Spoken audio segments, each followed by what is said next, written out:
Oh, come on. There we go. Hey, Mrs. Guy. Hello, Mr. Good Reynolds. to see you. Good to see you too. Hey, guys. How are y'all doing today? Oh, cool. Halloween week. This is a fun week. How many of you already have your costumes ready to go for Saturday night? Awesome. Who's going to make their costumes last minute? Like a homemade costume on the day of Halloween. I got a few of those. That's fun too. And Mrs. Guyper, are you ready for me to roll? Or are y'all waiting for some people? Let me just check it. I think we are ready to go. Let's go for Cool. it. Yeah, we're here. Awesome. Well, guys, thank y'all so much for letting me interrupt your school schedule for 20 minutes today. Be sure to thank Mrs. Guy for organizing this. It's so fun to get to meet with y'all on Halloween week. And just so you know, why I'm here talking to you guys this morning, I wrote a book series called Monster Street, which you may have seen at your bookstore or in your local library. And so I'm going to talk to you a little bit today about reading and writing. And you guys submitted some really good questions through Mrs. Gipe. And so I'm going to go through your questions here and try to answer them the best that I can. The first question that you guys submitted is, what inspired you to write the Monster Street series? So there is a video on YouTube called How I Came Up with the Idea for the Boy Who Cried Werewolf. And the Boy Who Cried Werewolf is the first book in the Monster Street series. That will tell you a little more in depth of where the idea for the first book came from. I'll give you the short version here. Basically, I went out to East Texas almost 10 years ago, 8 or 9 years ago. And I stayed at a cabin. These people out there let me stay at their cabin for 10 nights to do some writing. And they told me that they'd had that property for 3 generations. They had never had anyone in their family stay out there in the cabin by themselves overnight. So I was the first person that had ever stayed there overnight by myself. And I was sitting beside the fireplace one night. It was really dark and creepy out there in these secluded woods. And I was sitting beside the fireplace one night, and I looked out at the dark woods, and I had this idea for a werewolf story. And so I sat down and wrote the first draft of this book in 4 nights. The first draft was done. Now, I spent 6 years revising this story. I did different drafts of this book over the course of 6 years. I would do a draft, set it aside, work on another project, do another draft. And so I did it off and on, trying to nail down what the structure of a Monster Street book was going to be. So that first draft I wrote that one night in that cabin, in this book are very different stories. The twist ending, which is the idea I had at the cabin, is the same twist in that first draft as it is here. But everything else has been revised and rewritten many, many times. So that is a good question. The other stories just came to me at different times. I collect ideas for stories. So when I knew I was going to do the Monster Street series, I already had all these ideas collected for the different books in the series. Next question, what inspired each of the books in the series? So I told you kind of the first one, and basically each of the books has a theme that was something that fascinated me when I was a kid. I loved werewolves when I was a kid. There was a movie called Teen Wolf and a cartoon called Teen Wolf that I loved, that very much was always in my subconscious. The Halloweeners is largely inspired by my friends in the neighborhood where I grew up and the Halloween nights that we experienced. And so I love Halloween. I wanted to create a really fun Halloween night story where these kids go on an adventure together. And so that's where the Halloweeners came from. Carnival, I think it probably came from, I remember when I was around 11 or 12, this is back in the early 1990s, our moms dropped us off at the carnival and told us, in the carnival in Waco, Texas, actually, and told us that they would pick us up in 2 hours or 3 hours. I don't know if parents would do that now today, but back then it was okay to do it. We had a meeting spot, but we went into that carnival, probably 3 or 4 of us, and we're just mesmerized by the rides. We went on scary rides. We saw strange things, and the smells and all those things capture you. And I think that memory always stayed with me. And shows up in this book a lot on the adventures that the two brothers have at the carnival. This fourth book really wasn't inspired by anything. I did go to summer camp as a kid. This one was sort of a last minute story. They wanted a summer story since it was going to release in summer. So I came up with this story about a haunted summer camp. So good question. It's good to know where your inspiration comes from. It's hard to explain how it comes to you though. Next question, which book is your favorite? Or what moment in which story is your favorite? That's a great question. It's hard to pick a favorite. I would usually suggest this one for libraries and teachers to read as the first read aloud of the Monster Street series. This is a good introduction to the series, but you can read the books in any order. They're all standalone stories. If I had to choose a favorite, I guess I would choose Carnival. It's the scariest book in the series.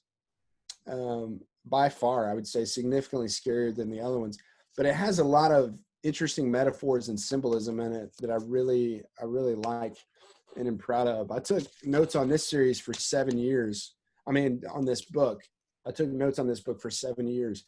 One other inspiration I forgot where I started taking notes on this. I was at an elementary school speaking one day back around 2011, and a carnival started going up next to the school. And it happened to be the same carnival that I went to when I was a kid with my friends. It was in the same place in Waco. And we watched the Ferris wheel go up. And that's when I started taking notes for this story. I heard the kids at school talking about the carnival. And that's when I decided to write the carnival story. So Carnival, I think I would maybe choose as my favorite. My favorite moment in the whole series, though, I think is probably towards the end of this first book. And you guys will know the twist ending when you get to it. Next question is, when did you start writing?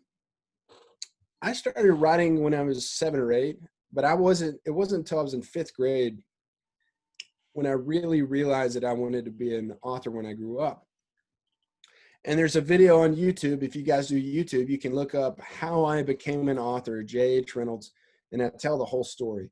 But a small answer to that would be I was in 5th grade, and I was reading this book about time travel. And up until that point in my life, I thought I wanted to be everything from a magician to a scientist when I grew up. But I was reading this book about time travel because I was obsessed with the Back to the Future movies. And as I was reading this book, I realized that I didn't have to become a scientist to invent a time machine. I could simply write about a time machine exactly the way I saw it on my imagination on a piece of paper, and then let it come to life in the imaginations of other people. And that was sort of an epiphany for me in 5th grade of me realizing this is what I want to do. This is exactly what I want to do. And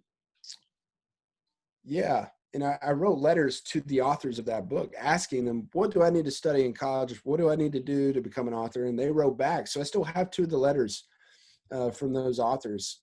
They wrote to me when I was about 11 years old.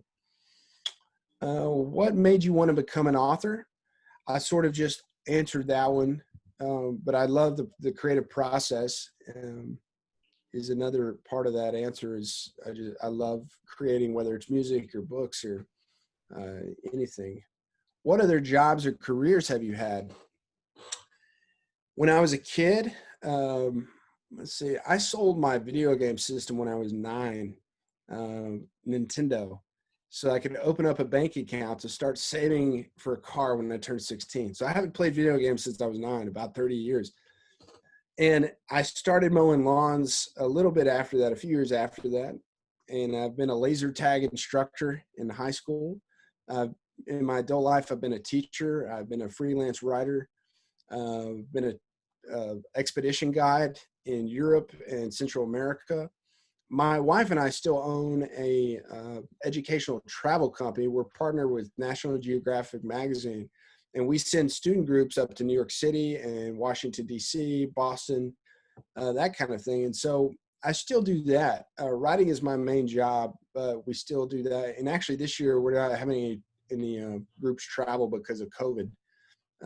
But yeah, those are a few of the things that I've had. If I wasn't doing a career in writing, I would have pursued a career in film composing. I love composing music for films, commercials, that kind of thing. So I would have pursued that at a higher level if I wasn't doing books.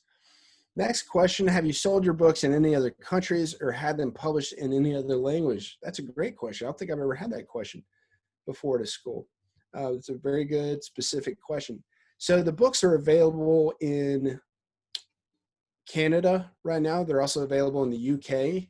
And my agent, ironically, this past week, it's now at the point where she starts taking them to the other agencies and publishing houses in other countries like Germany and some other European countries this week.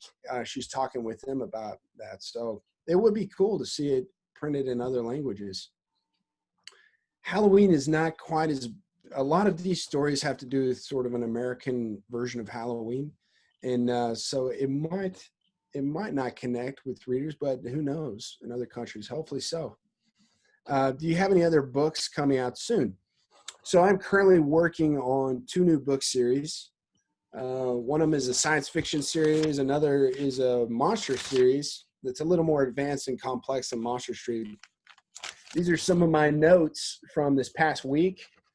I've been working on an outline for one of those series. You can see all the chaotic scribblings on the pages.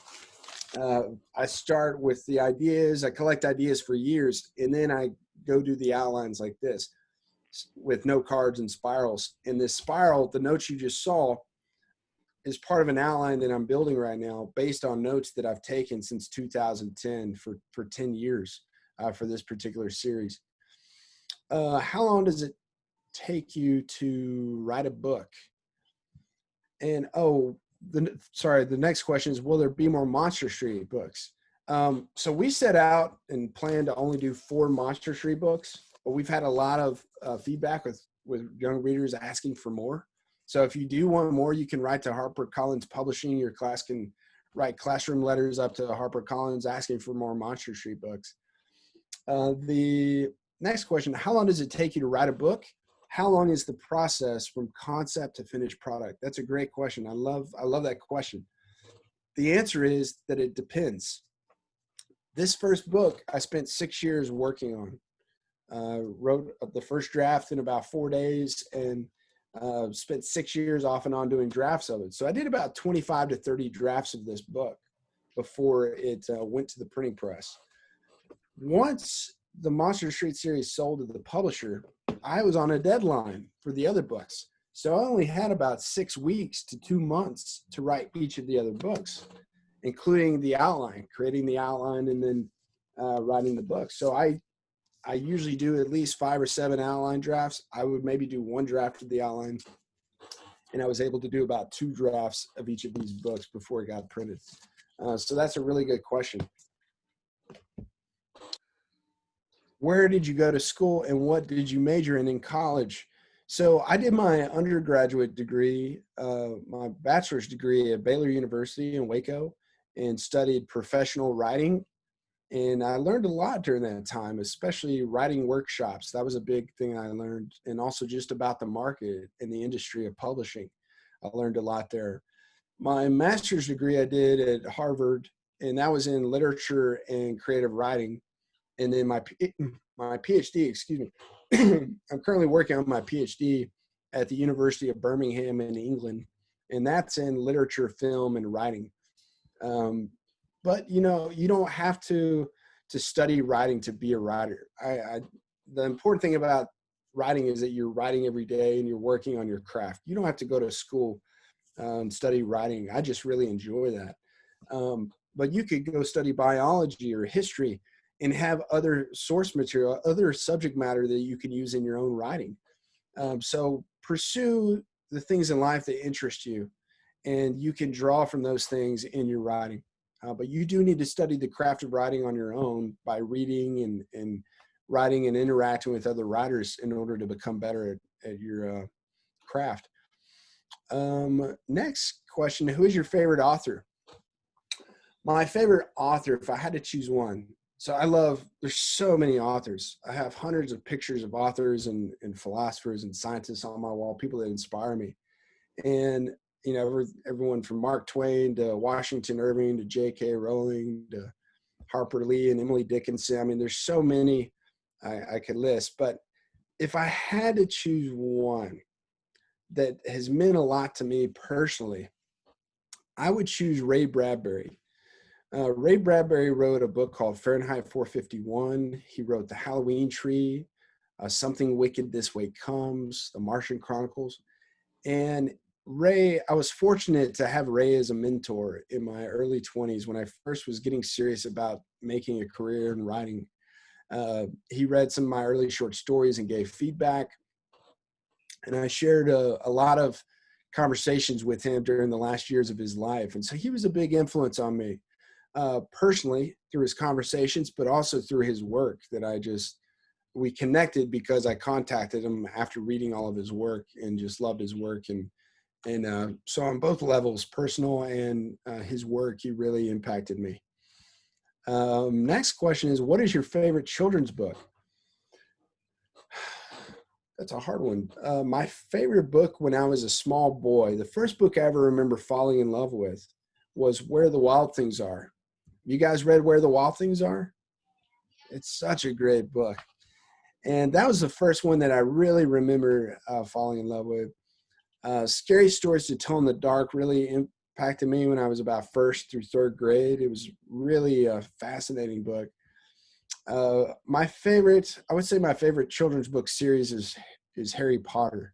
It's really hard to beat that. Harry Potter is my favorite children's book series.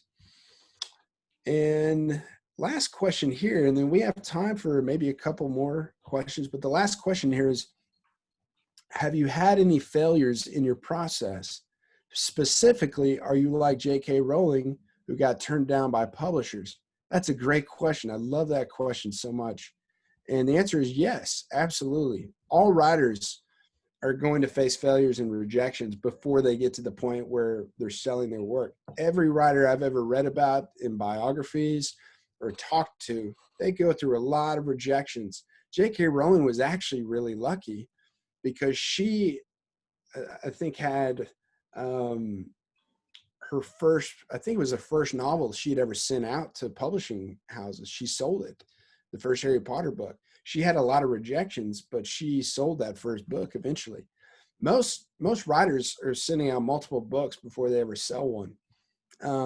But the important thing about that is this, and if you remember anything I tell you about today, remember this, that failure is the best teacher. What I mean is that if you go through life perceiving failure, each failure that you have or rejection is an opportunity to learn something and to improve upon what it is you're doing, then you're going to become better in every facet of your life. But if you let failure define you or tell you that you're not good enough, then you're not going to achieve the goals that you're setting out to do. But if you fail at something, let's say you try out for a basketball team in high school and you don't make the team, you can say to yourself, well, I'm just not good enough. I need to not play basketball. Or you can say, you know what? I need to ask the coach what it is that I need to work on and get some feedback, and then go work on it for the next year, get better and better, and then come back the next year, try out, and you've already improved on whatever it was. And I think you would probably have a really good chance of making the team the next year. And that's all of life. If you perceive the way people respond to failure determines their destiny in so many ways. And so that is my encouragement to you guys, to don't get down on yourself anytime you fail or have a rejection or a bad grade. Instead, figure out what it is that you can be doing better and what you can be working on.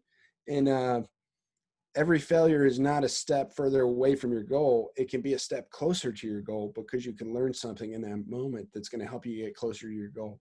So that's a great question. Thank you, guys. These are all awesome questions. Y'all had fantastic questions. We have time for one or two more questions. Let's try two more questions, if that's okay with Mrs. Geip and the way that you guys are doing. Sure. The live feed. Let's see. I have a question. What's your favorite Halloween candy? Oh, man, probably Kit Kats or Nestle Crunches. Anything chocolate. Good question. What about, let's ask, I'm in here with all of our 4th graders, and my 5th graders are all sitting in their classrooms with their teachers. So if y'all, hey, my 5th grade teachers, will you like turn on maybe your cameras or something? See if maybe 5th grade has a question or two. All those questions came from both grade levels. But, oh, there's all of our teachers. And you guys can type it in the chat bar, or you can ask me live. And if y'all need to go to other classes right now, we can end now if y'all have a. I will tell you, while they're maybe coming up with a question, 4th grade, I think we have 1 chapter left of The Boy Who Cried Werewolf. We were in here. Oh, cool. And they are chomping at the bit. This room is. 5th grade isn't quite so far, so we can't give away any spoilers. Right. They're almost done, but our 5th graders aren't yet. So that's fantastic. Thank you guys for reading that. It's a fun time of year to read that. I see one here in the chat bar. Let me see if I can pull it up. What is your all-time favorite spooky character? That's from Poland. That's a great question. So my all-time favorite story is probably, my favorite novel is To Kill a Mockingbird by Harper Lee. My favorite story in general is A Christmas Carol by Charles Dickens. But my favorite short story is The Legend of Sleepy Hollow by Washington Irving, which actually came out 200 years ago this year, 1820. And it has the Headless Horseman. So I would say that the Headless Horseman is probably my favorite, all-time favorite spooky character, just because it's part of the American subconscious for 2 centuries now, and continues to come out every year around Halloween. It's our oldest monster in America, possibly witches, but the Headless Horseman is our oldest original monster, and so that would be my favorite. We got a few more questions here. What's your favorite genre to write? Fun. I love science fiction, and I love fantasy, and of course I love writing mysteries and fun family-friendly horror. I'm not into the really adult horror stuff, but I like the fun, spooky, family-friendly stuff. What are you going to be for Halloween? Okay, so my family, every year we do a family-themed Halloween costume. And usually it's a 1980s movie theme that we do. And we've done E.T., we've done Back to the Future, we've done Hocus Pocus and The Karate Kid. This year, we are going as the Goonies. Have you guys ever seen the Goonies? All right, we're going as the Goonies. If you or your parents have Instagram, you can go look at J.H. Reynolds Official at my Instagram account, and you can see all the Halloween costumes for this year and from past years. And let's see, we have, what is your favorite movie? That's a great question. I love movies just as much, if not more than I love books. My favorite movie has always been Dead Poets Society. But probably now, married with kids and family, my favorite movie now would probably be It's a Wonderful Life, which you guys may have seen, or you might see when you're older around Christmas time. But as far as when I was a kid, I mean, Back to the Future, Hoosiers, there's so many great movies from my growing up years in the 80s and 90s. My favorite monster movie by far when I was a kid that I rented almost every weekend is called The Monster Squad. You guys should watch The Monster Squad when you get maybe a little bit older. It's a really great kids monster movie. Monster House is a fun one. Have you guys ever seen Monster House, the animated movie? It's a good Halloween one for your age. And let's see. Last question here. If you could live in any book, what book would it be? Whew, that's really hard. I would love to go to Hogwarts. So let's say Harry Potter, even though it's pretty scary in there with Voldemort and the Death Eaters and everyone. It'd be pretty fun to go into a wizarding world. Okay, but what house are you in? Oh, Gryffindor. Oh, of course. Yeah, well, what are you guys in? I'm a Ravenclaw. Oh, Ravenclaw. All We have a Hufflepuff. Cool. You guys all know your houses? I love it. That's fantastic. You guys, thank y'all so much for letting me come talk to y'all today. Mrs. Guy, thank you again for putting this together. It's Absolutely. been so much fun. And I hope you guys get lots of candy this weekend. Absolutely. What do you think? What do we say? What do we say to Mr. Reynolds? Thank y'all. Awesome. Thanks so much, Jonathan. Thanks, Betsy. Talk to y'all later. Happy Halloween. Happy Halloween.